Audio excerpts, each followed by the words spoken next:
हारता हर कोई है जिंदगी में, लेकिन जीतता वही इंसान है जो इन हारी हुई जिंदगी के अंदर कुछ ना कुछ सीखता रहता है। नमस्कार प्यारे साथियों, आपका होस्ट आपका दोस्त मनीष बोचीवाल एक बार फिर से हम नए सेशन स्टार्ट करने के लिए जा रहे हैं। प्राथमिक क्रियाकलापों का आज का हमारा ये लास्ट सेशन रहने वाला है। लास्ट प्राथमिक क्रियाकलाप हम आज जानेंगे कि खनन क्या होता है, खनन कार्य को प्रभावित करने वाले कारक कौन कौन से हैं और खनन करने की विधियां कौन कौन सी हैं, इसके बारे में आज हम विस्तार पूर्वक चर्चा करने वाले हैं। तो सबसे पहले हम जानते हैं कि खनन क्या है या खनन किसे कहेंगे। तो पृथ्वी की सतह के नीचे यानी कि पृथ्वी के या अर्थ के इंटीरियर पार्ट में खनिजों, धातुओं और अन्य उपयोगी वस्तुओं को निकालने की जो प्रक्रिया है उसे हम क्या कहेंगे, खनन कहेंगे। हमारी पृथ्वी के गर्भ में जो भी वस्तुएं हैं, खनिज हैं, उनको खोद करके जो हम निकालते हैं उसी प्रक्रिया को हम क्या कहते हैं, खनन कहते हैं।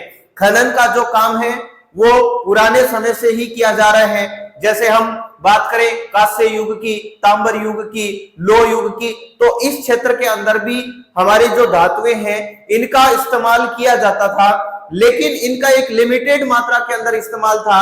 जैसे बर्तन बना लिए, औजार बना लिए, कुछ अलग प्रकार के जो हथियार बना लिए। लेकिन जैसे ही औद्योगिक क्रांति होती है, लगभग 1760 से लेकर के 1840 के बीच में जो औद्योगिक क्रांति हुई, उस औद्योगिक क्रांति के बाद में खनन का महत्व है और इन खनिजों का महत्व जो है वो क्या हो गया, और भी ज्यादा बढ़ गया।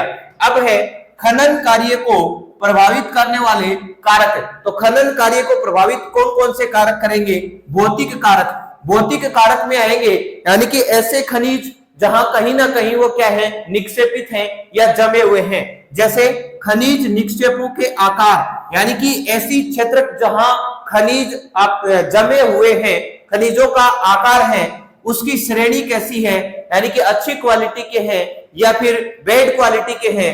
उपस्थिति की अवस्था यानी कि वहां पे वो खनिज है या नहीं है, ये होता है भौतिक कारक। इसके अंदर भौतिक कारक में आता है खनिज निक्षेपों के आकार, उसकी श्रेणी और उपस्थिति की अवस्था। दूसरा जो कारक प्रभावित करता है खनन कार्य को, वो है आर्थिक कारक। तो आर्थिक कारक है सबसे पहले तो खनिज की मांग।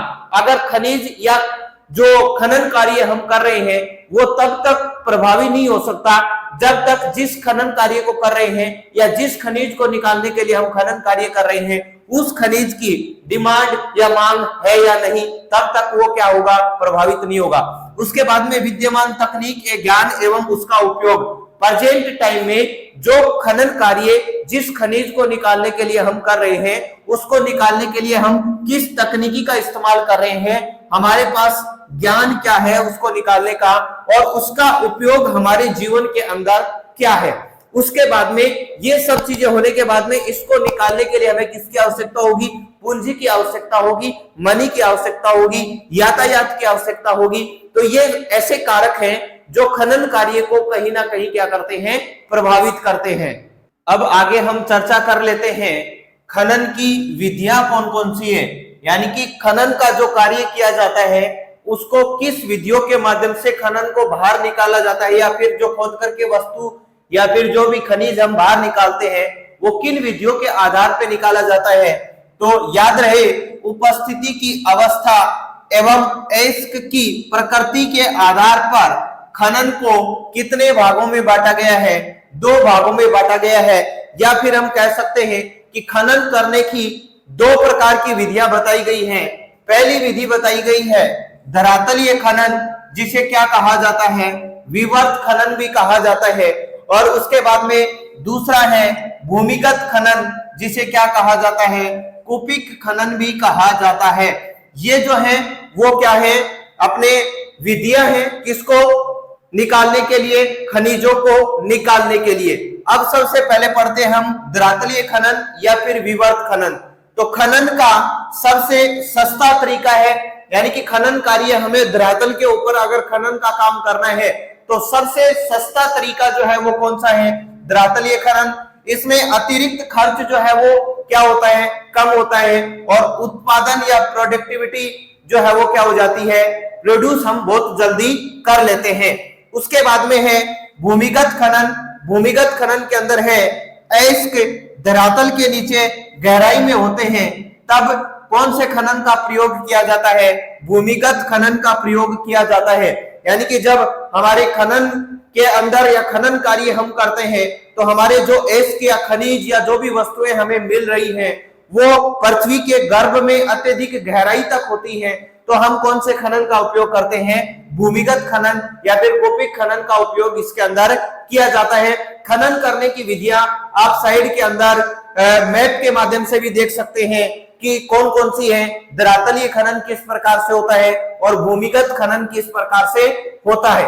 ये थी हमारी आज की छोटी सी क्लास, जो खनन को प्रभावित करने वाले कारक और खनन की विधियां कौन कौन सी हैं। अब कल से हम एक नया चैप्टर स्टार्ट करेंगे जिसका नाम है सेकेंडरी एक्टिविटीज या द्वितीयक क्रियाएं। तो आज के लिए ही इतना ही, फिर मिलेंगे किसी नेक्स्ट सेशन के अंदर। तब तक के लिए जय हिंद, जय भारत।